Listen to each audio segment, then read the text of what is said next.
Okay, so let's just unpack this right from the start, because honestly, the stack of papers we have on the desk for today's deep dive reads like something out of a fever dream. It really does. It is a narrative that completely strains credulity, and yet here we are. It is all meticulously documented. Right, exactly. So I want you to just picture the scene for a second. Yeah. It's February 2026. We are right in the thick of award season. The height of the Hollywood calendar. Right. You know the drill by now. You've got the red carpets, the flashing bulbs, the designer gowns that cost more than my entire car. And the speeches. Oh, the speeches. The speech is about saving the world. It is the glitz and glam capital of the world. But then seemingly out of nowhere, you have this massive, bizarre collision. A collision of things that really have no business intersecting. Yeah, you have pop culture crashing headfirst into international border security and internet activism. Oh, and indigenous land rights. Oh. All at once. It is a Venn diagram that absolutely should not exist. And yet the intersection of those circles is exactly where we find ourselves today.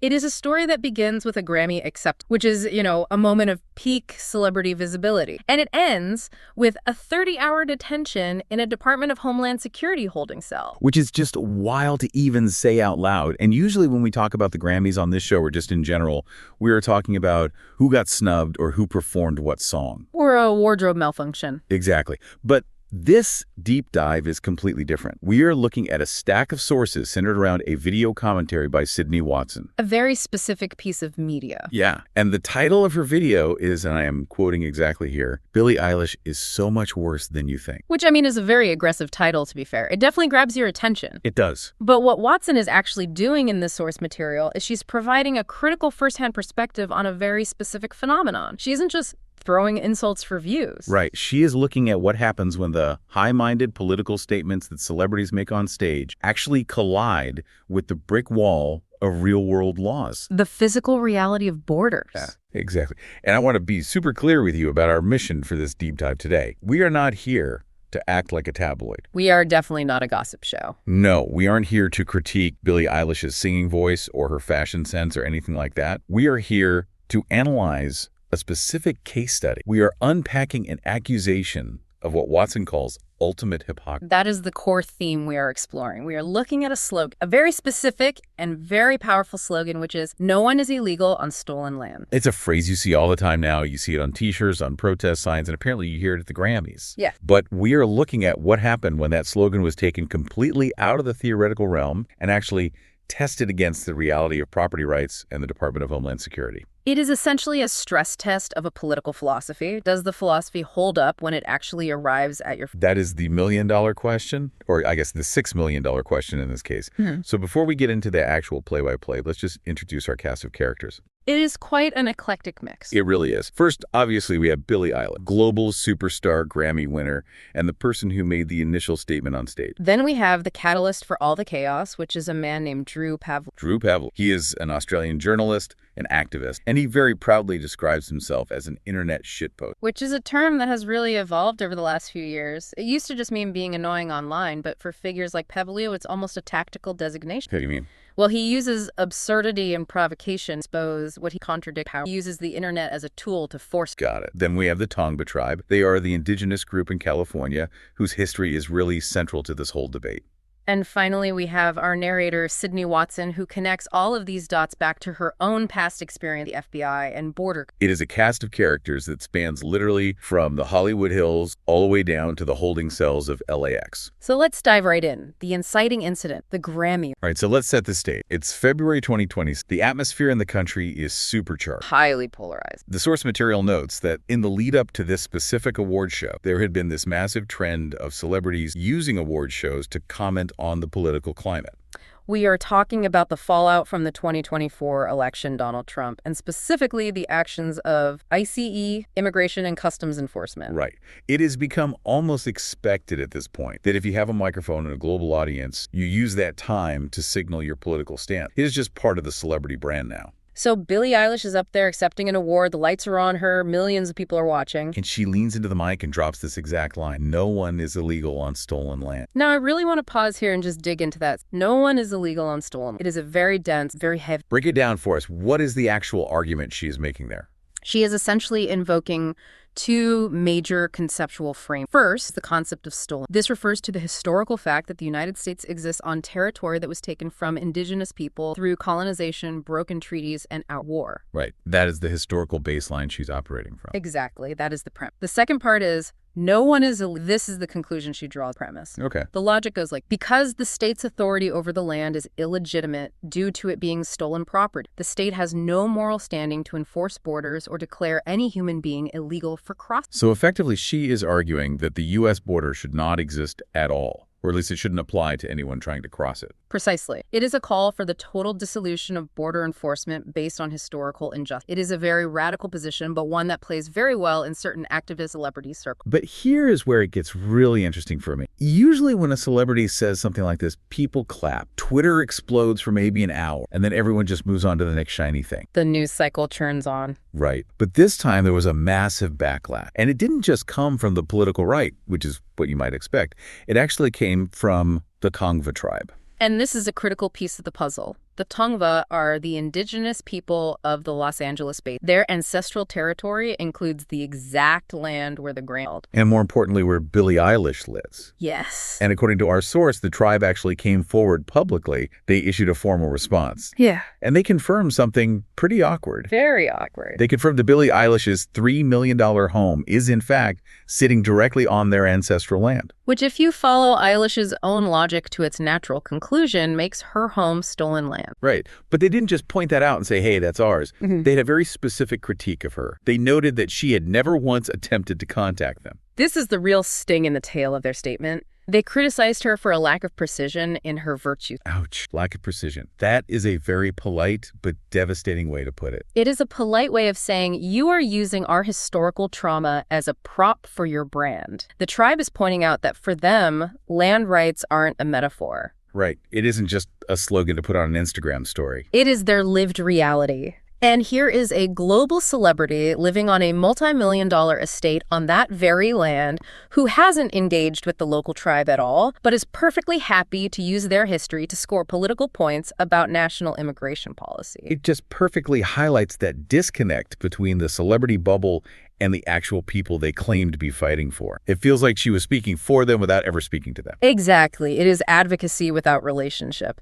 And then just to ramp up the absurdity of the whole situation, the legal world decided to get involved. Oh, this part is just great. A California law firm jumped into the fray. Presumably with their tongues planted firmly in their cheeks. Oh, for sure. But they publicly offered to help the Tongva tribe evict Billie Eilish's house. It is a brilliant piece of legal satire. Their argument was that by admitting the land was stolen on a global stage, literally confessing to possessing stolen goods on live television, she was effectively giving the tribe a rightful cause of action for immediate possession. Just imagine that lawsuit for a second, Your Honor. The defendant openly admitted it was stolen property in her Grammys. We are just here to collect. It totally exposes the friction between activist rhetoric and the reality of property law. If you truly deeply believe the land is stolen, then your title deed is just a document of theft. You should, morally speaking, return the property to its right. But obviously no celebrity is actually tearing up their deed. They're absolutely keeping the house. They keep the house and they keep the security. And that is the perfect setup. You have this high-minded speech, you have the indigenous group saying excuse, and you have lawyers making jokes on the internet.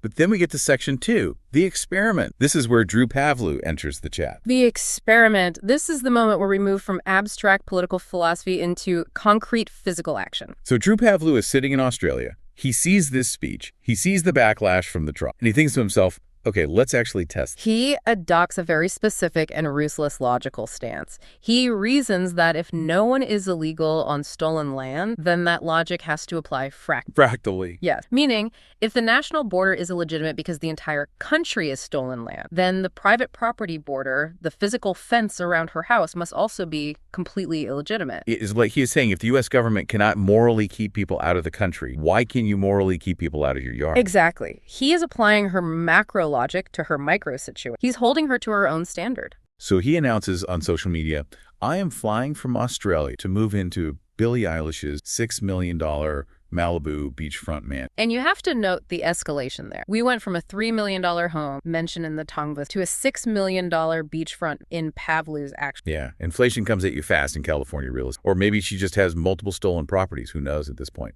But the point is, he treats this like a genuine immigration plan. He says, I am coming to live there, and I don't need permission because it's stolen land. But to do that, he needs to fund this expedition across the Pacific. Right. Flights from Sydney to LA are not cheap, so he sets up a GoFundMe. Which I assume went smoothly. Not at all. GoFundMe deleted his campaign almost immediately. I guess funding an international trespass prank violates their terms of service. That does seem like a fair application of their rules. So he doesn't give up. He moves his campaign over to Give, Send, Go, which has looser rules. And the internet actually steps up. He raises the money. He does. He gets just under 6,000 Australian dollars to buy this ticket. That detail is significant because it shows he had a real audience. There were thousands of people online who genuinely wanted to see this specific point proven. They wanted to see the physical confrontation between the open borders slogan and the celebrity security. And speaking of security gates, Watson points out in the source material that Pavlu wasn't even the first media figure to physically go to her house. She mentions a reporter named Ben Leo. Right, Ben Leo from GB News in the UK. He went to the compound specifically to test this theory. Yeah. He didn't try to move in like Pavlu was threatening, but he wanted to see how accessible this supposedly stolen land actually was to the public. And what did he find? He found borders. He found borders. He found very high gates. He found security cameras everywhere. He found massive walls. He essentially found a private fortress. So the visual takeaway there for the audience is pretty stark. You have the no borders rhetoric broadcast to millions, and then you have the physical reality of a celebrity compound that is explicitly designed to keep every single unauthorized person out by force if necessary. It is the absolute definition of walls for thee, but not for me, in architectural form. She relies on physical barriers for her own safety while telling the public they shouldn't have them. But Ben Leo just stood outside on the pavement and made a video set. Drew Pavlu, on the other hand, he committed to the bit. He bought the plane ticket, he packed his bags, he got on the flight to LAX, and this brings us to section 3 of the deep dive, the interrogation and the deportation. This is where the story firmly shifts genres. It goes from an internet comedy prank to a genuine political thriller. Totally. So Pavlu lands at LAX. He's an Australian citizen.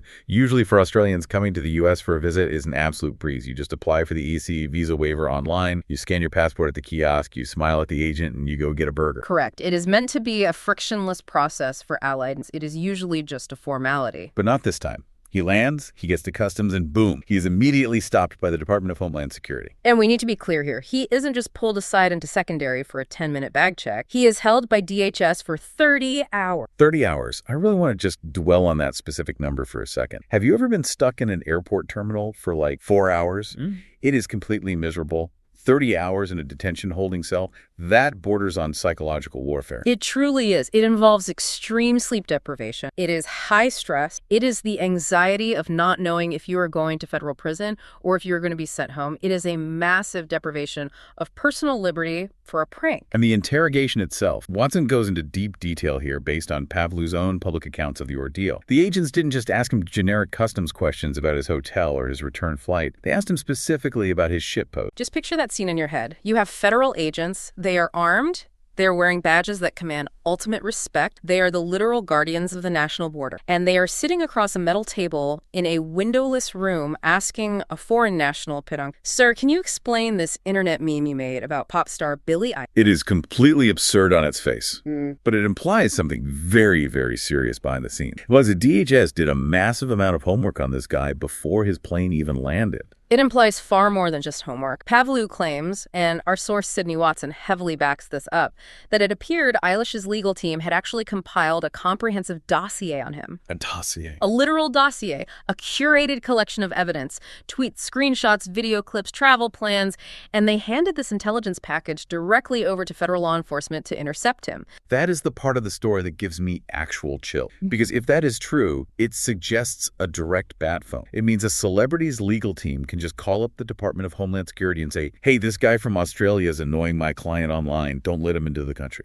It suggests the complete weaponization of the federal border apparatus for personal celebrity grievances. But wait, because it gets even weirder during this interrogation. The CCP twist. Yes, this is the part of the transcript that really makes zero sense on the surface. So in the middle of asking him about the Malibu mansion and the internet prank, the federal agents completely pivot. They start interrogating him about his well-known history as an activist protesting against the Chinese government. Right. And then they ask him, and I genuinely cannot believe this is a real question asked by a U.S. agent. They ask him if he had ever plotted to assassinate Chinese Communist Party officials. That is a staggering question to ask someone arriving on a tourist. Drew Pavlou is a very known public activist in Australia. He holds up protest signs, he organizes campus rallies, he yells through megaphones at embassies. He is absolutely a thorn in the side of, but an international assassin. It sounds like a plot point from a bad spy novel. Why on earth would DHS ask him about assassinating foreign officials when he's there for a prank about a singer? It strongly suggests they were fishing for a charge. They needed a legitimate reason to hold him and deport him that sounded far more serious on paper than he wants to prank a 20-something pop star. Because pranking a pop star isn't a national security threat.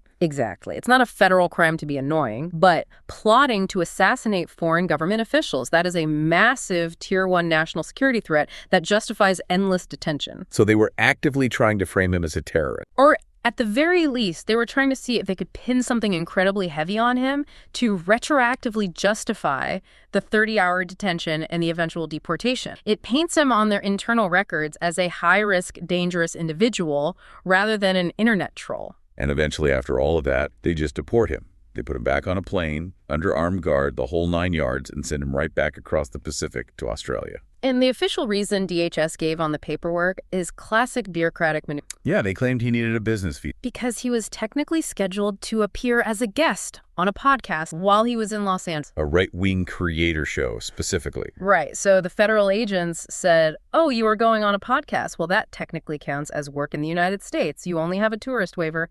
You do not have a specialized work visa, that visa via thigh. Which feels like a total technicality used to cover their tracks. Yeah. I mean, just think about how many tourists come to LA every single day, go on a friend's podcast, or film a YouTube vlog, or do a TikTok collab. Thousands of every single day. It is an obscure rule that is rarely, if ever, enforced at the border. But as the old saying goes, show me the man and I will show you the crime. Right. If the state wants you out of the country, they will dig through the rule book until they find the technicality to get you out. Pavlou absolutely insists, and I think any reasonable observer looking at the facts would agree, that the podcast appearance was just the convenient excuse. The real reason he was targeted and removed was the Billie Eilish prank. Now, DHS did try to do some damage control after this blew up online. On February 17, 2026, they actually issued a formal public statement vehemently denying that Billie Eilish or her team had any hand in flagging him for deportation. But Sydney Watson, our narrator, is not buying that denial for a second. No, not at all. She says in her video that she is 95% certain that the DHS statement is a flat-out lie.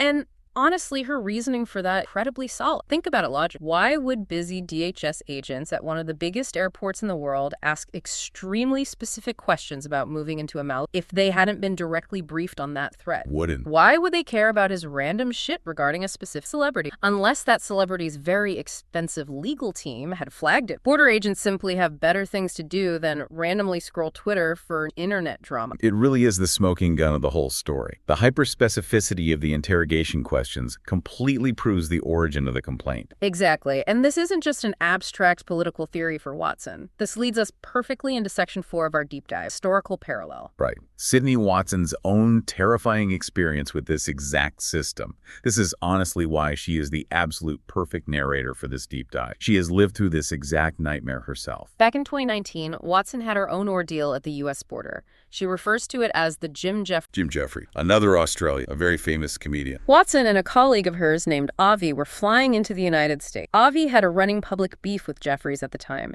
He wanted to do a journalistic confrontation with him regarding a deceptively edited interview that Jeffries' show had put out. It was a standard media conflict. So they land in the U.S. just trying to do their job, and just like Pavlou, they get immediately stopped at customs. But this time, it wasn't just Homeland Security. It escalated straight to the FBI. The FBI. Over a comedy show. Yeah. Watson describes being taken into a back room and interrogated by actual FDI. And the questions they asked her were completely terrifying. They repeatedly asked if she planned to physically hurt Jeffries. They asked if she planned to buy firearms while she was in the country. Weapons for a media confrontation with a comedian. That is the deeply concerning pattern. A foreign national has a very public but entirely legal conflict with a U.S.-based celebrity. They fly to the United States, and suddenly the massive apparatus of the federal government treats them like a violent terror threat. It is like there is a default setting in the system. If a rich and famous person's lawyer files a complaint, the system just automatically assumes stalker or assassin. Precisely. The system always errs on the side of overwhelmingly protecting the famous individual, often at the complete expense of the civil rights and human dignity of the traveler. Watson talks really openly about the emotional trauma of that day.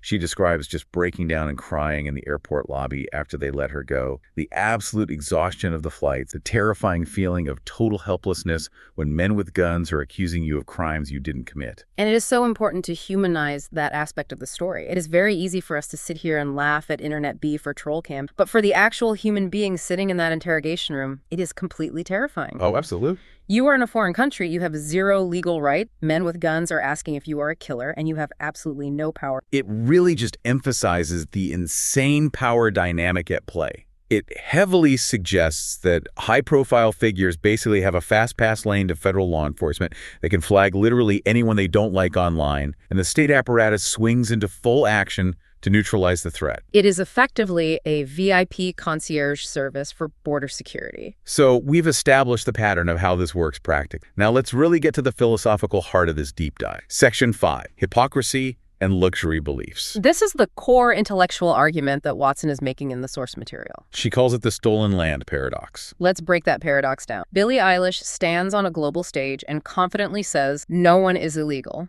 That is an absolute moral statement. It leaves no room for gray areas. It says that borders are inherently wrong and that restricting human movement is fundamentally immoral.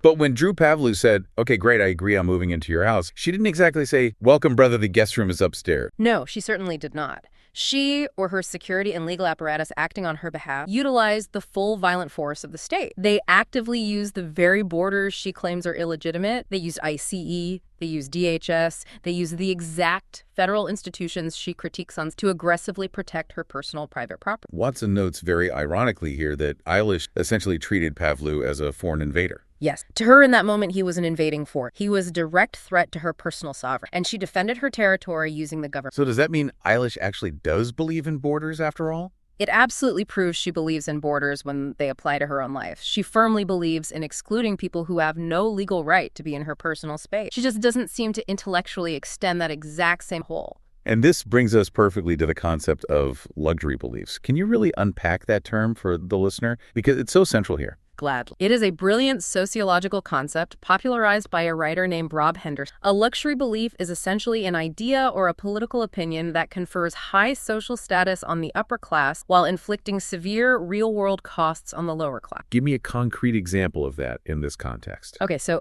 advocating for open borders or aggressively promoting the slogan "no one is illegal" is a classic look. If you are incredibly rich, like Billie Eilish, you live in a multi-million-dollar gated, you have private armed security, you have massive physical walls, you are completely structurally insulated from the negative consequences of unchecked migration or localized ability. Right, because you could just buy your way out of it. Exactly. You never have to worry about neighborhood safety because you have purchased it privately. So you can totally afford to hold this radical belief because you will never personally pay the price for it going wrong.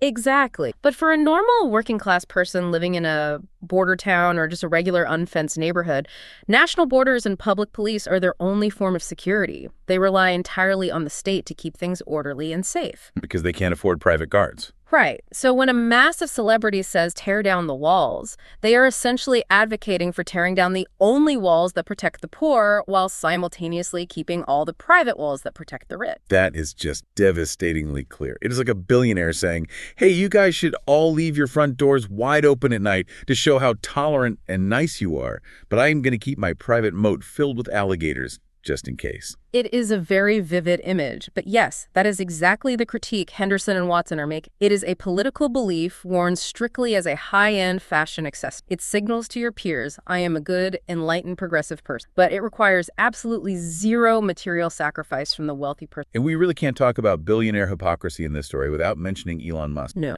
He actually makes a very brief cameo in the source material. Because Eilish has been very vocal in the past about criticizing billionaires. She goes on record saying they should just give all their money away, that nobody should actually be allowed to hoard that much wealth while people are starving. And yet, when her own significant wealth and exclusive property were even slightly threatened by a random guy with a GoFundMe, she defended it ruthlessly. Musk apparently saw the news and immediately tweeted about the glaring hypocrisy of the Pavlou deported. It just adds this whole other layer of irony to the situation. It really positions her not as this radical voice of the oppressed people, but as just another standard member of the ultra-elite, protecting their massive assets from the public. It truly is class solidarity for the rich. Even if they fight publicly on Twitter about politics, at the end of the day, they all use the exact same cutthroat lawyers and the exact same private security firms to keep the public away from their stuff. So we have covered the inciting event, we've covered the history, and we've covered the underlying philosophy. Now let's try to actually land this plane. Section 6. The so what? Why should you, the listener, who might not care at all about pop stars or internet trolls,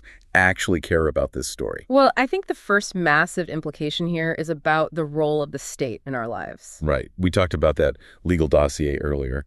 We fundamentally have to ask ourselves, how incredibly easy is it for a private citizen, if they happen to be rich enough, to completely weaponize the federal government? If a quiet tip from a high-profile legal team can instantly trigger a 30-hour DHS detention and a terrifying interrogation about political assassinations, that is a deeply terrifying precedent for a free... It strongly suggests that the rule of law isn't actually blind at all. It peeks out from under the blindfold. And if it sees a famous celebrity complaining, it acts significantly faster and harsher than if it were you or me. And the government's use of obscure technicalities, like the business visa excuse for the podcast, shows that the state has completely endless tools to punish you if they arbitrarily decide you are. It really makes you wonder how many other regular people get flagged and deported every day, not because they are actually dangerous, but simply because they annoyed someone powerful. Secondly, let's look at the actual effectiveness of the stunt itself. Because Drew Pavlou got deported. He technically lost the engagement right. Tactically speaking, yes, he lost. He didn't get into the Malibu mansion. He didn't get his sunny California beach vacation. But strategically, Watson forcefully argues that he absolutely won. He won the broader cultural argument hand. Walk me through how he won. He forced a beloved progressive icon to materially align herself with ICE and DHS. He forced her to physically act against her own very public moral slogan. By simply threatening to move in, he completely revealed the massive asterisk attached to the phrase, "No one is illegal." He called the bluff and exposed it.